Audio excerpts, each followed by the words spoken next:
Welcome to the Riddles of the Sphinx. A sphinx was originally meant to be a personification of the king.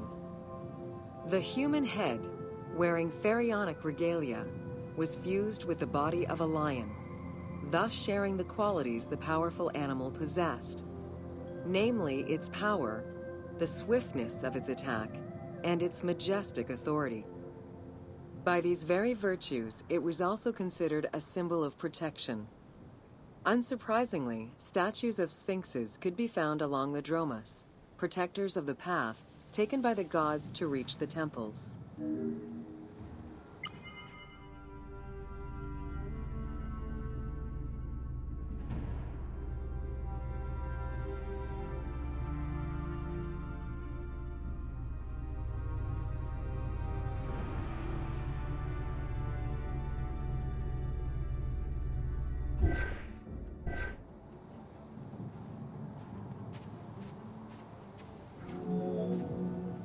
Over the centuries, enthusiasts and historians alike have wondered, who built the Sphinx? For what purpose? And who does it represent? These questions remain unanswered. Several theories do exist, however, some more credible than others. One theory supposes that Jedefre chose to pay homage to his father Khufu by building the Great Sphinx of Giza. The stone temple on the eastern face of the Sphinx would have been added later on by his brother and successor, Khafre, in order to strengthen the divine worship of their father. It would be the first Egyptian temple oriented with the sun.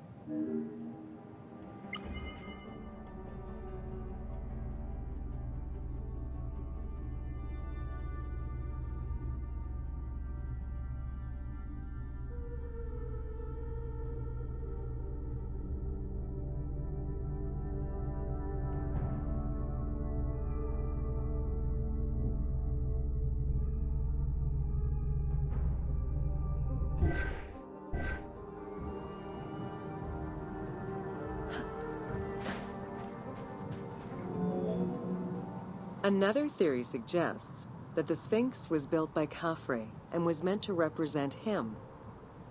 The arguments to support this hypothesis are based on the fact that the limestone beds used for the main work of the Temple of the Sphinx are geographically and architecturally similar to the Valley Temple of Khafre. Some believe that Khufu himself built the Sphinx, which was later finished under his successors, Jedefre and Khafre. These arguments are based on the stylistics of the engraving, the typology of the nemes, and the absence of a beard at the time of construction.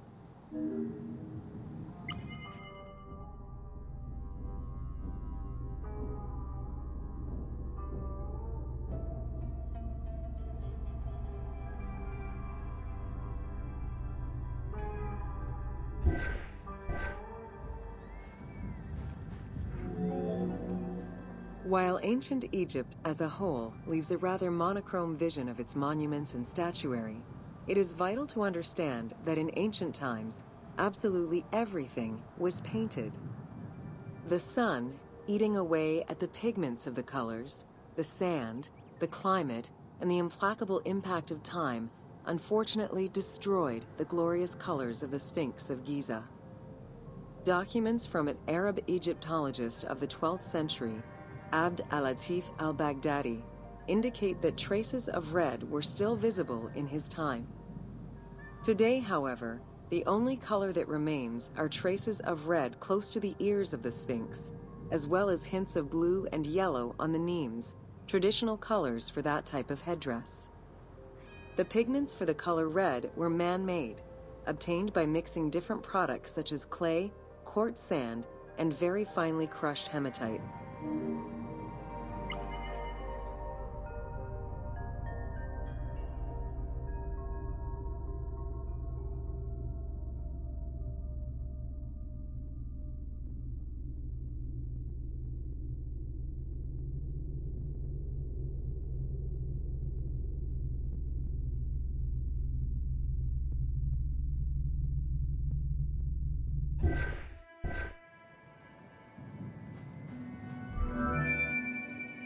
Red had a strong symbolism in ancient Egypt. It was both the color of life and the color of death. It could represent the sands of the desert or the brilliance of the sun. Red was also associated with the god Seth, vengeful and destructive.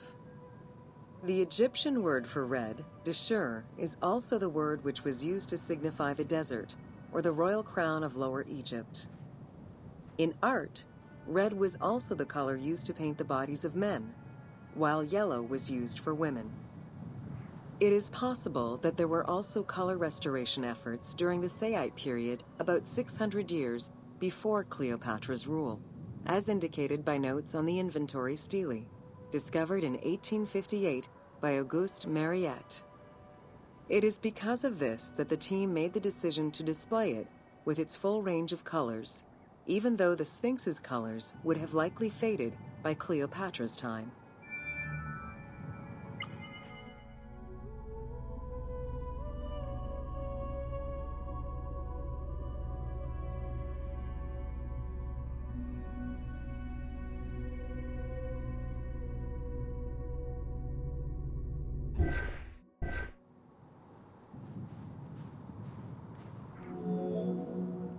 Dating from the 4th dynasty, approximately 2600 to 2500 BCE, the Great Sphinx of Giza is the oldest and largest sphinx that we know of.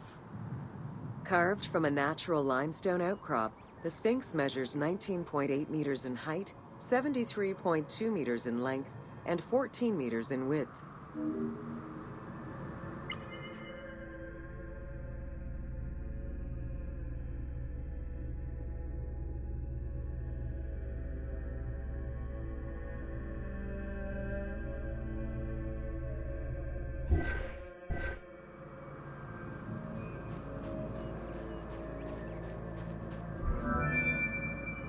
In order to bring polish to the imposing monument, several blocks of limestone were added after the initial construction phase.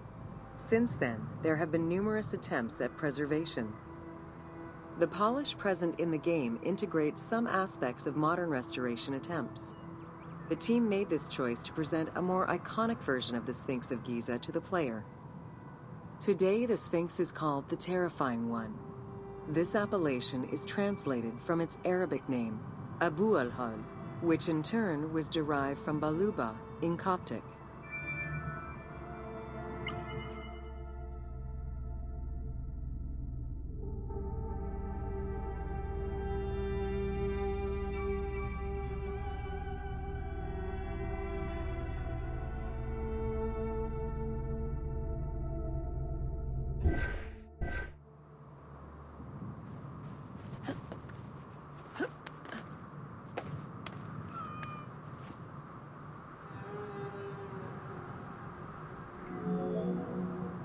The Sphinx as a whole was carved in situ from a natural stone promontory. Its head was built in a limestone peak of the Yucatan Plate, and the body was sculpted in the underlying rock layer where it is located. The degradation of the Sphinx is due in particular to wind erosion and the different quality of limestone used in its construction. The level of sodium contained in the groundwater which abuts the stone is also a contributing factor.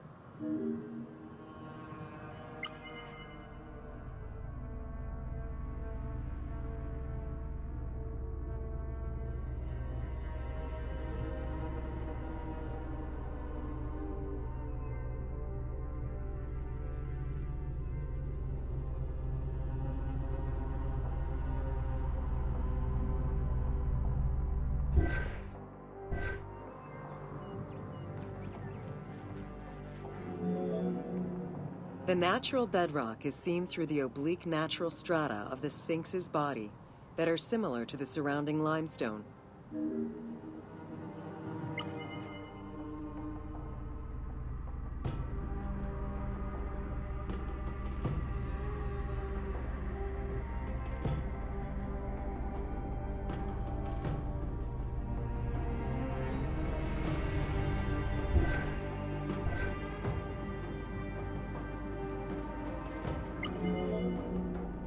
Since antiquity, people have always believed there was a hidden tomb deep within the Sphinx. It is thought that attempts to plunder the Sphinx began as far back as the First Intermediate Period. Since then, numerous attempts to pierce the Sphinx's secrets have been carried out, leaving indelible scars upon the monument.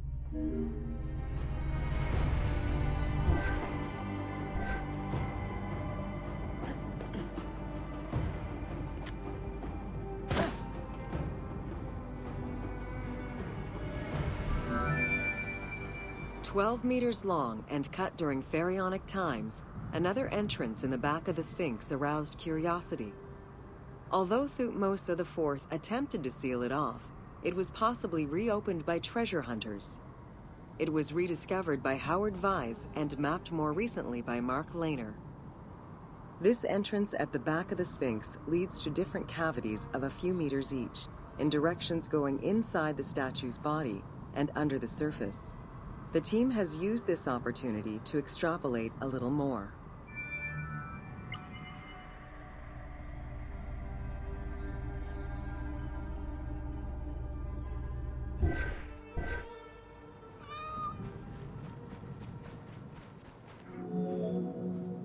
While there have been no major discoveries pertaining to the Sphinx of Giza in recent years, theories and hypotheses continue to emerge. Without validation provided by archaeological sources, however, they remain unsubstantiated.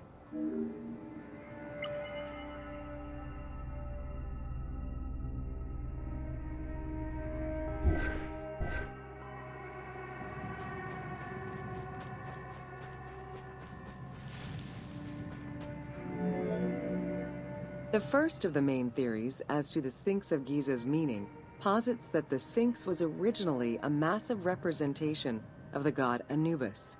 Its principal arguments are that the head of the Sphinx is disproportionate compared to the size of its body. The second theory believes that the representation of two sphinxes on the stela of Thutmose IV would indicate that another stone sphinx had existed on the site itself, possibly even in paired symmetry on the other side of the Nile. However, neither of these theories can be verified in any way.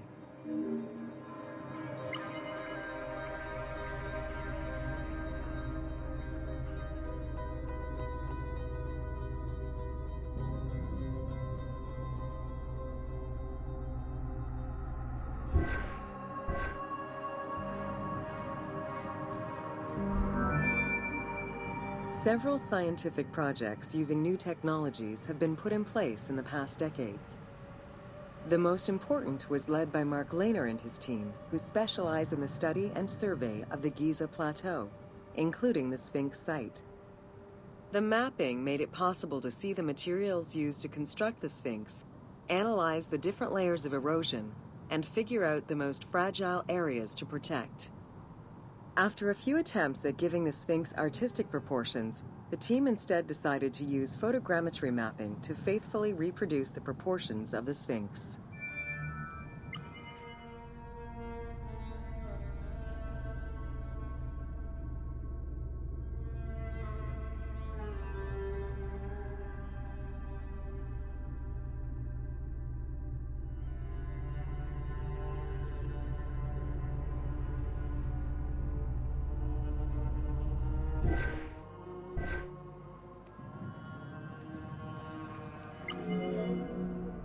What the Sphinx of Giza represented during its construction and how the Sphinx was perceived by the Egyptians of the New Kingdom are two very different matters. Originally a representation of the king imbued with the power of the lion, the Sphinx was eventually viewed as a direct representation of the most divine. It is theorized that kings of the New Kingdom believed that the Sphinx of Giza was the one who recognized and legitimized the ruler of Egypt. Thus, despite the fact the Sphinx of Giza was partially buried under the sand during his reign, Amenhotep II knew that the monument was of great importance.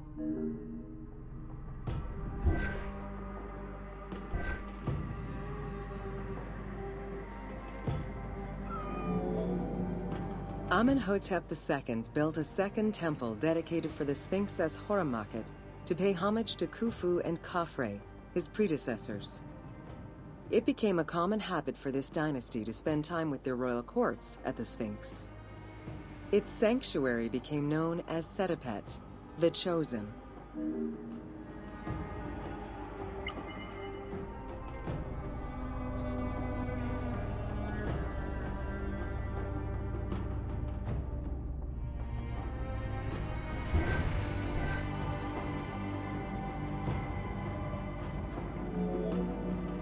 Egyptologist Mark Lehner believed that Amenhotep II built a statue of himself anchored between the paws of the Sphinx, likely to legitimize his reign, alongside a stela found by Salim Hassan. Many other pharaohs of this dynasty, such as Tutankhamun and Ramses II, also left marks of their passage in a similar fashion, sometimes even stripping the stones of nearby temples and pyramids to do so. Amenhotep II's son and successor, Thutmose IV, was a frequent offender.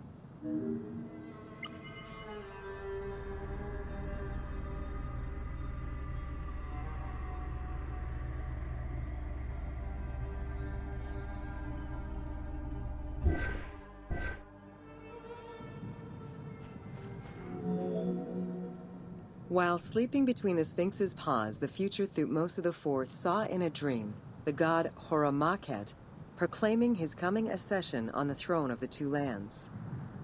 This was, of course, on the condition that he remove all of the sand covering the Sphinx, which stood guard as the personification of the god, and should thus never be engulfed by the sands of the desert.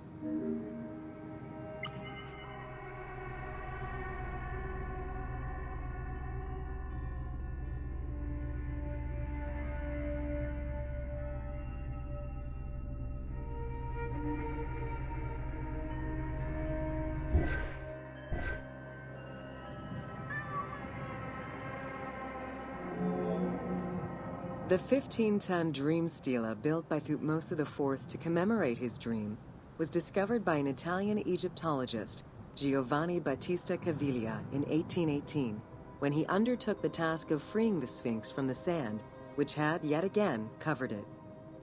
Caviglia was looking for an entrance into the structure of the Sphinx, but instead he discovered an open-air chapel and stelas between the paws. Ashes from a ceremony were still present. Protected by sand, they quite possibly were from the last ceremonies in Roman times.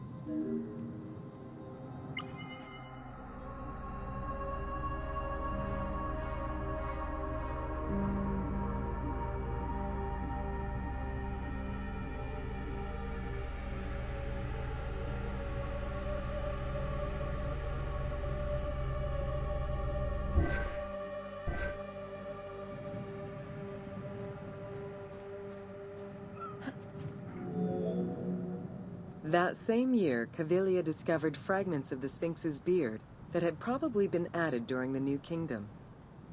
If many of these pieces are held by museums in Cairo, a fragment is displayed at the British Museum, along with a piece of the uraeus that was on the Sphinx's headdress. It is believed this fragment of beard was possibly kept in place thanks to the statue of Amenhotep II, which was supposed to be located under the head of the Sphinx.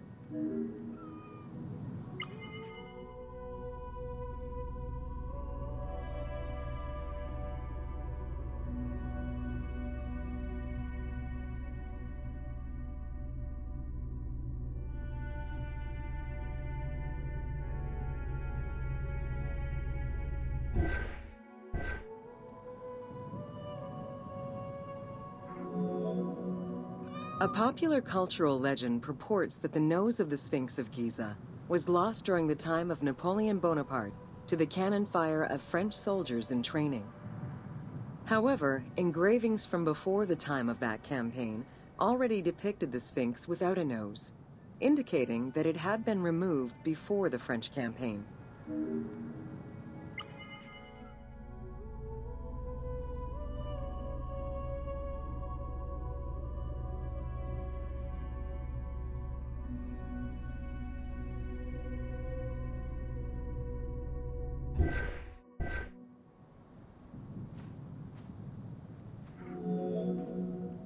The most plausible hypothesis is based on the research of the German historian Ulrich Harman.